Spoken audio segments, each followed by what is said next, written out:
संतांची भूमी.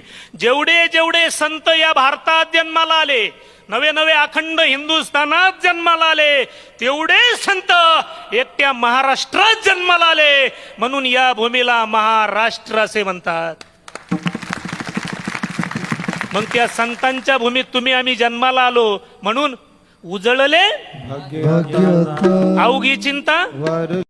जरांगे पाटलांकडून या 5 गोष्टी शिकायला मिळाल्या. जिद्द. गेली 20 वर्षे झाले मराठ्यांना आरक्षण मिळावं यासाठी हा वाघ एकटाच लढतोय. स्वतःची जमीन विकली, घर गहाण ठेवलं, पण आरक्षणाचा पिच्छा काय सोडला नाही, कारण ते जिद्दीनं पेटले होते. चिकाटी. आपण उभा केलेल्या लढ्याला किती वाईट परिस्थिती आली तरी मागे हटायचं नाही, ही चिकाटी दिसून येते. ठामपणा. माझा जीव गेला तरी 72 पण मागे हटणार नाही, हा ठामपणा त्यांच्याकडून शिकायला मिळतो. प्रामाणिकपणा.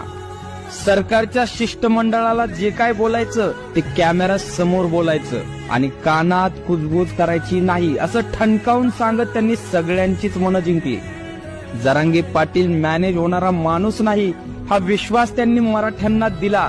हाच त्यांचा प्रामाणिकपणा आणि यामुळेच त्यांच्या मागे कोटीने मराठा उभा आहे. त्याग आणि समर्पण. कुंकू पुसून टाक, आलो तर तुझा नाहीतर समाजाचा, असं भरसभेत ठणकावून बायकोला सांगितलं.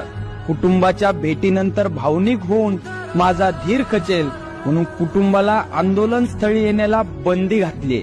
यातूनच त्यांचं समाजाप्रती असलेलं प्रेम आणि कुटुंबाचा त्याग दिसून येतो.